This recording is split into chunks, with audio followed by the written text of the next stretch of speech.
ଆକାଶବାଣୀ।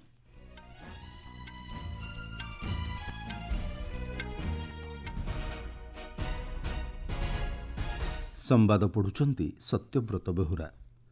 ପରିବର୍ତ୍ତନଶୀଳ ଜଳବାୟୁର ସମ୍ପୂର୍ଣ୍ଣ ବ୍ୟବହାର କରି କୃଷି ଉତ୍ପାଦନ ବୃଦ୍ଧି ଉପରେ ପ୍ରଧାନମନ୍ତ୍ରୀଙ୍କ ଗୁରୁତ୍ୱାରୋପ।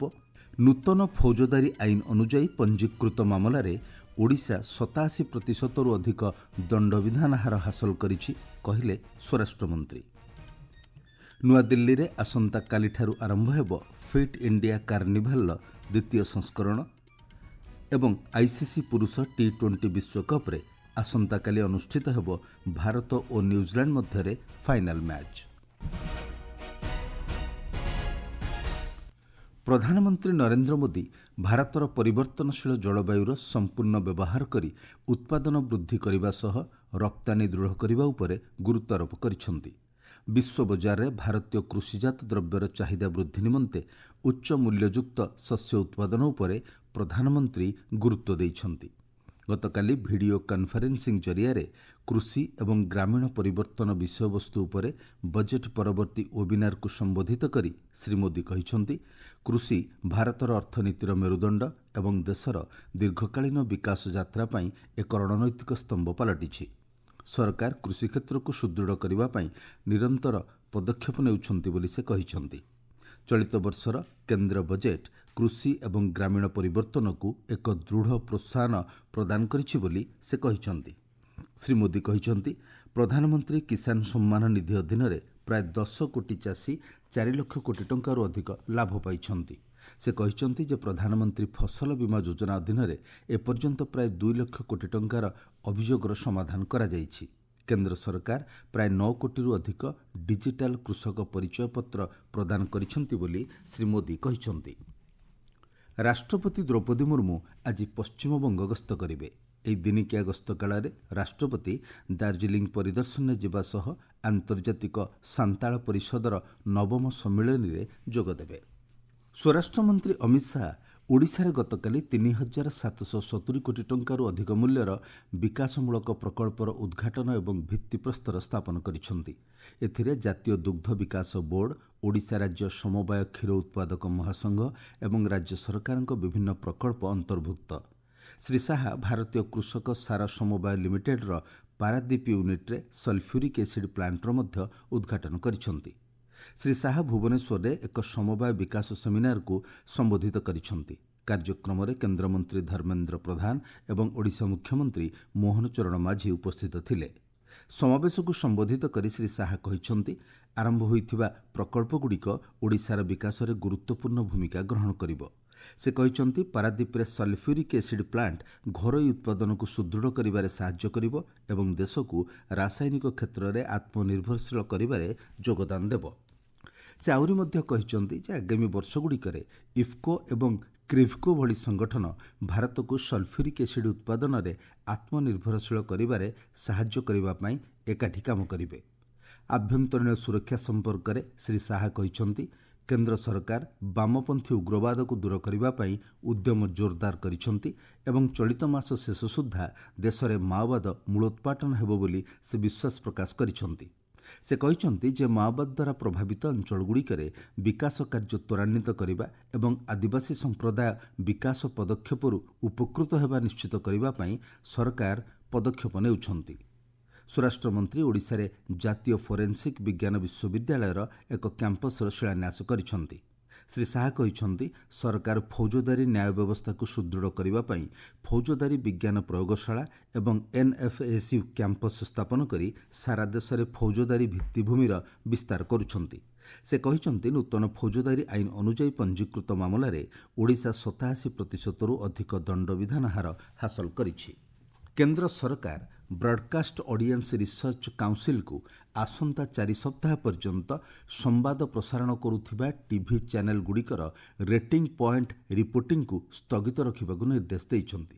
ନିର୍ଦ୍ଦେଶ ଅନୁଯାୟୀ ସୂଚନା ଏବଂ ପ୍ରସାରଣ ମନ୍ତ୍ରଣାଳୟ କହିଛି, ଇସ୍ରାଏଲ ଇରାନ ସଂଘର୍ଷ ମଧ୍ୟରେ କିଛି ଟିଭି ନ୍ୟୁଜ୍ ଚ୍ୟାନେଲ ଅନାବଶ୍ୟକ ତଥା ଚାଞ୍ଚଲ୍ୟକର ଓ ଅନୁମାନମୂଳକ ବିଷୟବସ୍ତୁ ପ୍ରଦର୍ଶନ କରୁଛନ୍ତି।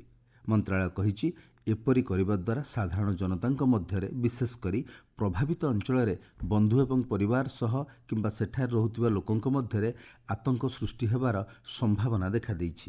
ନିର୍ଦ୍ଦେଶାବଳୀରେ କୁହାଯାଇଛି ଏହି ସ୍ଥଗିତାଦେଶ 4 ସପ୍ତାହ କିମ୍ବା ପରବର୍ତ୍ତୀ ନିର୍ଦ୍ଦେଶ ପର୍ଯ୍ୟନ୍ତ ବଳବତ୍ତର ରହିବ। ଆପଣମାନେ ସମ୍ବାଦ ଶୁଣୁଛନ୍ତି ଆକାଶବାଣୀରୁ। ମୁଁ ନିଖିଲ କହୁଛି।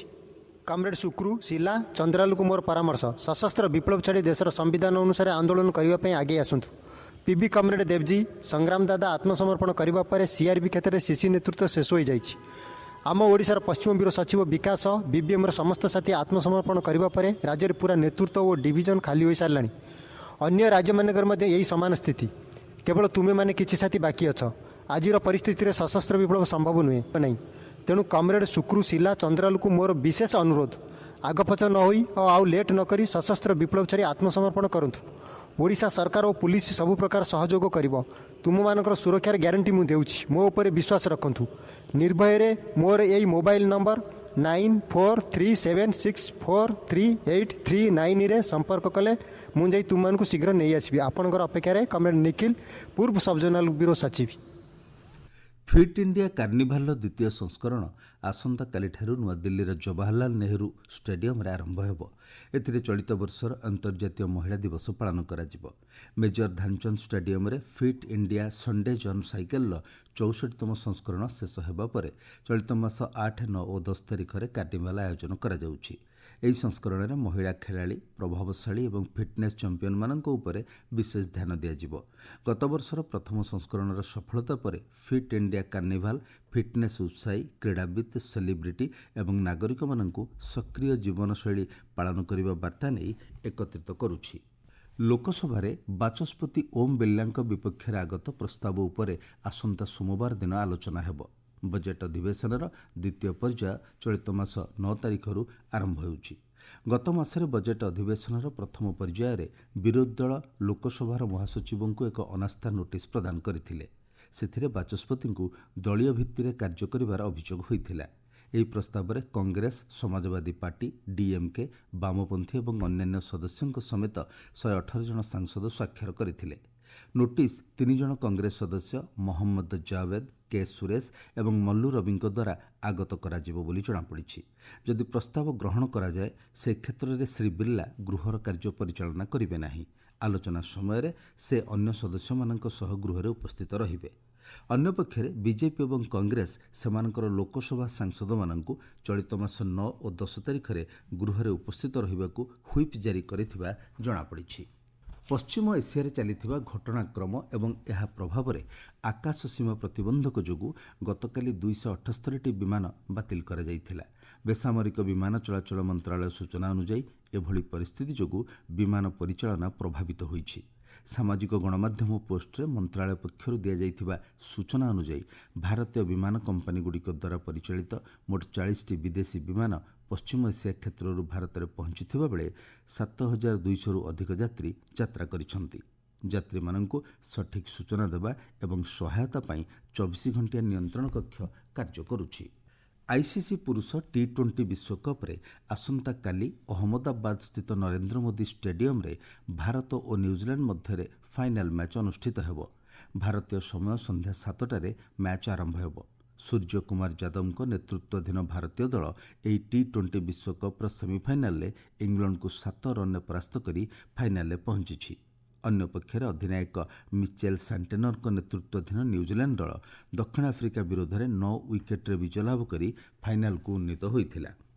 ଭାରତ ଓ ନ୍ୟୁଜିଲାଣ୍ଡ ମଧ୍ୟରେ ପୂର୍ବରୁ ଅନୁଷ୍ଠିତ ଟି20 ମ୍ୟାଚ୍ଗୁଡ଼ିକରେ ଭାରତ 18ଟିରେ ବିଜୟ ଲାଭ କରିଥିବା ବେଳେ ନ୍ୟୁଜିଲାଣ୍ଡ 11ଟିରେ ବିଜୟ ଲାଭ କରିଛି। ବ୍ୟାଡମିଣ୍ଟନରେ ଲକ୍ଷ୍ୟ ସେନ୍ ବର୍ମିଂହାମ୍ରେ ଅନୁଷ୍ଠିତ ଅଲ୍ ଇଂଲଣ୍ଡ ଓପନ୍ ଚାମ୍ପିଅନସିପ୍ର ପୁରୁଷ ସିଙ୍ଗଲ୍ସ ସେମିଫାଇନାଲରେ ପ୍ରବେଶ କରିଛନ୍ତି। ଗତକାଲି ରାତିରେ ଅନୁଷ୍ଠିତ କ୍ୱାର୍ଟର ଫାଇନାଲରେ ଲକ୍ଷ୍ୟ ସେନ୍ ଚୀନର ଲି ସିଫେଙ୍ଗଙ୍କୁ 21-13, 21-16ରେ ପରାସ୍ତ କରିଛନ୍ତି। ମୁଖ୍ୟ ସମ୍ବାଦ ପୁଣିଥରେ। ପରିବର୍ତ୍ତନଶୀଳ ଜଳବାୟୁର ସମ୍ପୂର୍ଣ୍ଣ ବ୍ୟବହାର କରି କୃଷି ଉତ୍ପାଦନ ବୃଦ୍ଧି ଉପରେ ପ୍ରଧାନମନ୍ତ୍ରୀଙ୍କ ଗୁରୁତ୍ୱାରୋପ। ନୂତନ ଫୌଜଦାରୀ ଆଇନ ଅନୁଯାୟୀ ପଞ୍ଜୀକୃତ ମାମଲାରେ ଓଡ଼ିଶାରେ ଦଣ୍ଡବିଧାନ ହାର 87%ରୁ ଅଧିକ, କହିଲେ ସ୍ୱରାଷ୍ଟ୍ରମନ୍ତ୍ରୀ। ନୂଆଦିଲ୍ଲୀରେ ଆସନ୍ତାକାଲିଠାରୁ ଆରମ୍ଭ ହେବ ଫିଟ୍ ଇଣ୍ଡିଆ କାର୍ନିଭାଲର ଦ୍ୱିତୀୟ ସଂସ୍କରଣ ଏବଂ ଆଇସିସି ପୁରୁଷ ଟି20 ବିଶ୍ୱକପ୍ରେ ଆସନ୍ତାକାଲି ଅନୁଷ୍ଠିତ ହେବ ଭାରତ ଓ ନ୍ୟୁଜିଲାଣ୍ଡ ମଧ୍ୟରେ ଫାଇନାଲ୍ ମ୍ୟାଚ୍। ସମ୍ବାଦ ଶେଷ ହେଲା।